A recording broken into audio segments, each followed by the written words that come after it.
कि राजेश पायलट जी के साथ भी इन्होंने यही किया और उनके बेटे के साथ भी यही कर रहे हैं। पीएम मोदी के राजेश पायलट को लेकर दिए गए बयान पर सियासत में पारा चढ़ गया है। उधर मोदी के इस बयान के बाद सचिन पायलट ने पलटवार करते हुए पीएम मोदी को करारा जवाब दिया है। उन्होंने कहा है कि मोदी केवल लोगों का ध्यान भटकाने के लिए इस तरह की राजनीति करते हैं। उन्होंने पीएम मोदी के राजेश पायलट पर की गई टिप्पणी को तथ्यात्मक रूप से गलत बताया। उन्होंने कहा कि प्रधानमंत्री मोदी का बयान तथ्य से परे है।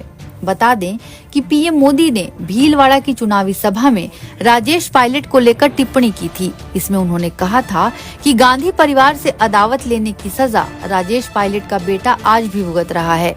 उधर पीएम मोदी की टिप्पणी के बाद सचिन पायलट ने कहा कि उनके पिता इंदिरा गांधी से प्रेरणा लेकर कांग्रेस में शामिल हुए और लंबे समय तक जनता की सेवा की। उन्होंने जीवन भर सांप्रदायिकता के खिलाफ लड़ाई लड़ी है। इस दौरान पायलट ने कहा कि हमारे संबंध तो दशकों से गांधी परिवार से हैं, पार्टी के साथ तो दिल के रिश्ते हैं। उन्होंने मोदी को जवाब देते हुए कहा कि मुझे लगता है कि इसमें किसी को बहुत ज्यादा बयान देने की जरूरत नहीं है। पायलट ने मोदी की टिप्पणी का करारा जवाब देते हुए यह भी कहा कि मेरे भविष्य के बारे में चिंता करने की उनको कोई आवश्यकता नहीं है।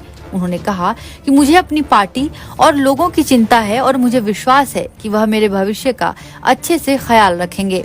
बता दें कि मोदी ने यह भी कहा था कि सचिन पायलट कांग्रेस की सजा भुगत रहे हैं। इस दौरान पायलट ने आगे कहा कि जहां तक मेरा सवाल है, मुझे बहुत कम उम्र में सांसद बनने का मौका मिला। मैंने कई वर्षों तक केंद्र सरकार और राज्य स्तर पर कई जिम्मेदारियां निभाई हैं।